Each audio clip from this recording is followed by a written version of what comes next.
Ted Bundy, whose full name was Theodore Robert Bundy, is one of the most well-known and disturbing figures in American criminal history.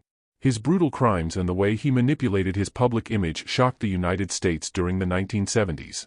To fully understand Ted Bundy's trajectory, it's essential to explore his life from childhood to the events that led to his capture, trial, and ultimately, his execution. Bundy's childhood and upbringing. Ted Bundy was born on November 24, 1946, in Burlington, Vermont, under the name Theodore Robert Cowell. From the beginning, his life was marked by a family secret that would shape his identity and worldview. He was raised by his maternal grandparents, Samuel and Eleanor Cowell, in a home where he believed they were his parents and that his biological mother, Eleanor Louise Cowell, was his older sister. This secret was kept for the first few years of his life, and Ted only discovered the truth later, which deeply shook his understanding of himself and the people around him. This family lie had a lasting impact on Bundy. When he was 4 years old, his biological mother took him to Tacoma, Washington, where she married Johnny Bundy, from whom Ted would inherit his last name. Despite the presence of a new father in his life, Ted's relationship with Johnny Bundy was distant. Ted never recognized Johnny as a true father figure, and resentment over his complex past began to grow. Though many who knew Ted during his childhood and adolescence described him as a polite and charming young man, he was also an enigmatic figure. From an early age, he exhibited antisocial behaviors that often went unnoticed. He had difficulty forming genuine emotional bonds and, over time, began showing signs of emotional disturbance. In his teenage years, Ted developed concerning behaviors such as voyeurism and petty theft. While some saw these behaviors as harmless, they were the first signs of a life filled with darkness and violence that was to come. Education and university life. Bundy's double life. In the 1960s, Bundy enrolled at the University of Washington, where he began studying psychology. During his college years, Bundy developed a growing interest in law and politics, and for a time, he appeared to be on the path to a successful career. He demonstrated impressive social skills, with a charm that easily earned the trust of those around him. During this period, Bundy began a relationship with Elizabeth Klopfer, a young woman who fell deeply in love with him. Their relationship appeared, at first glance, normal and stable. Elizabeth, a single mother, saw Ted as a protective and caring figure. However, over time, she began noticing strange and inconsistent behaviors in him. Elizabeth became suspicious of Ted, but her initial doubts were never strong enough for her to imagine the true dark side of her boyfriend. Later, Elizabeth would play a crucial role by providing information that would aid in the investigation of Bundy's crimes. Despite his public facade as an educated and charismatic man, something darker and more disturbing was growing inside Ted Bundy. His involvement in political activities and his ability to manipulate people from various walks of life starkly contrasted with the secret life of violent impulses and increasingly uncontrolled behaviors. The rise of violent behavior. During his formative years, Bundy began transforming from an apparently promising young man into one of the most dangerous criminals in American history. His ability to mask his dark intentions and create a flawless public image was one of his most powerful tools.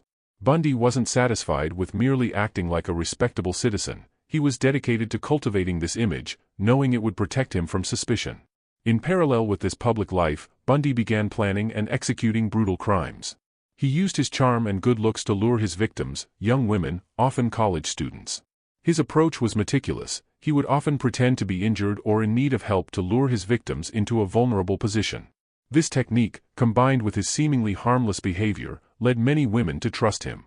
Once under his control, Ted Bundy revealed himself as the predator he truly was.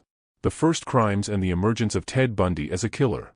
The true face of Ted Bundy began to reveal itself in 1974 when a series of mysterious disappearances alarmed the Pacific Northwest.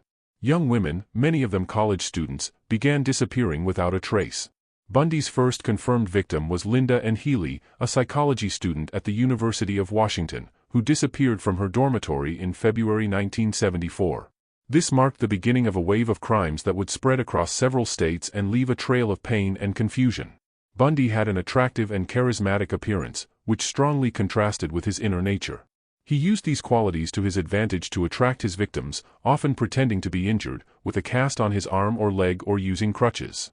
This approach was part of a cunning and manipulative strategy. By appearing vulnerable, he gained the trust of women who offered to help him carry books or get into his car. It was at this moment of trust and empathy that he revealed his predatory side, attacking the victims and taking them to isolated locations. Most of Bundy's victims followed a specific pattern: young women with long hair parted in the middle, often college students or professionals. He would lure them into his Volkswagen Beetle, a car modified for his criminal activities. Bundy had removed the inside door handle on the passenger side, preventing the victims from escaping once inside the car. This disturbing detail showed the level of premeditation and control he exercised over his actions, ensuring that his victims had no way to escape his trap. The pattern of his crimes. Between 1974 and 1978, Ted Bundy confessed to taking the lives of more than 30 women. However, authorities believe the actual number of victims may be much higher, as Bundy was known to manipulate information and never provided all the details of his crimes. His criminal actions spanned several states, including Washington, Oregon, Utah, Idaho, and Colorado, keeping authorities in these areas on high alert. Bundy not only attacked and killed his victims, he also exhibited deeply disturbing behavior after the crimes. He frequently returned to the locations where he had left the bodies to interact with the remains, demonstrating a pattern of behavior that went beyond mere physical violence. His post-crime visits, where he maintained control over his victims even after death, revealed a level of dehumanization and lack of empathy that shocked both investigators and specialists who studied his behavior. One of Ted Bundy's most brutal and shocking crimes occurred in January 1978 when he broke into a sorority house at Florida State University, the Chi Omega sorority. That night, Bundy attacked 4 women in a violent rampage. He took the lives of 2 of them and left the other 2 seriously injured. The brutality of the attacks was unusual even for Bundy, as he used a piece of wood to strike the victims. This gruesome episode, which took place in a college environment where young women believed they were safe, marked a turning point in the public's perception of the severity of Bundy's crimes and his ability to provoke fear and destruction in a matter of minutes. Ted Bundy's capture and escapes. Ted Bundy's first arrest occurred in August 1975, in Utah. He was stopped by a highway patrol officer who found his behavior suspicious. During the stop, the officer found several items in his car that raised serious concerns, such as handcuffs, masks, and other objects that indicated violent intentions.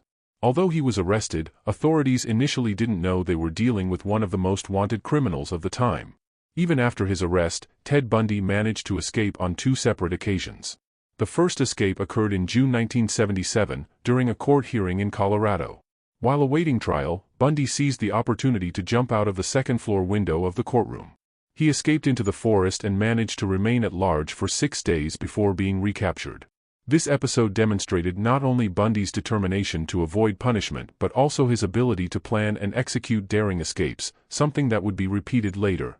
However, his most notorious and devastating escape occurred in December 1977 when he escaped from prison again, this time by digging a hole in the ceiling of his cell and crawling through the ventilation system.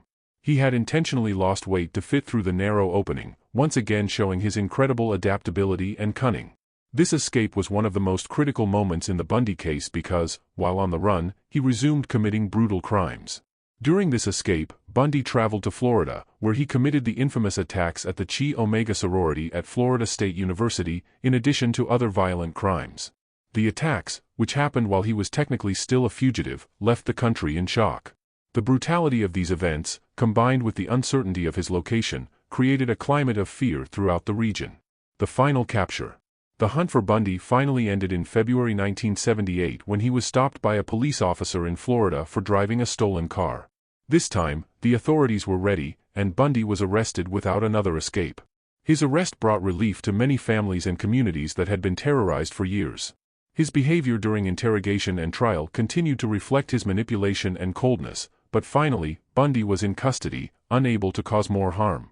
The investigation to capture Ted Bundy was complex and extensive. He moved between different states, which made the work of local authorities more difficult, and it took time for them to realize they were dealing with the same criminal. Bundy was extremely careful in his actions, but his traces, though subtle, began to emerge as the disappearances of young women increased. He committed crimes in various states, including Washington, Utah, Colorado, and Florida, complicating communication between authorities in different jurisdictions. Bundy was known for constantly changing his appearance. Haircuts, beards, mustaches, glasses, he made small alterations that helped him avoid recognition. However, witnesses who saw him approaching some of the victims began to provide similar descriptions, linking him to a Volkswagen Beetle. This detail would become crucial to his identification. Police began connecting the disappearances, and over time, circumstantial evidence, such as the description of his car and his behavior near some victims, led authorities to focus on him as the prime suspect. The trial, Bundy as his own lawyer. When Ted Bundy was finally captured and brought to trial, he did something unusual. He decided to represent himself legally. Bundy believed that his intelligence and skill with words would be enough to convince the court to acquit him. His self-confidence was a hallmark. He believed he could manipulate the judicial system in the same way he manipulated his victims. Bundy's trial was one of the first to be widely televised, and he used this exposure to gain even more attention. The press was fascinated by the way he conducted himself. The criminal, seemingly charming and articulate, argued with skill and appeared in total control of the situation. Bundy seemed to thrive on public attention, often deviating from important matters in the courtroom to focus on himself. Despite his attempts to use the trial as a stage for his defense, the evidence against him was overwhelming. Witnesses identified him, and his car was clearly associated with several crime scenes. Bundy's behavior, often trying to control the legal process and portraying himself as a competent lawyer, couldn't hide the facts. In July 1979, he was sentenced to death for the brutal murder of two Chi Omega sorority students in Tallahassee, Florida. Soon after, in 1980, Bundy was sentenced again, this time for the murder of Kimberly Leach, a 12-year-old girl also in Florida. This second trial only reinforced Bundy's image as a cold and ruthless criminal, capable of attacking victims of all ages.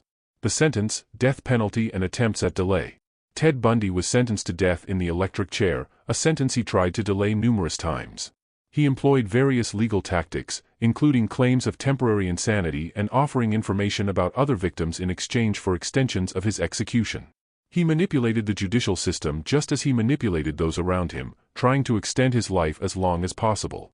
Bundy seemed to believe that by gradually confessing his crimes, he could prolong the appeals process and avoid execution.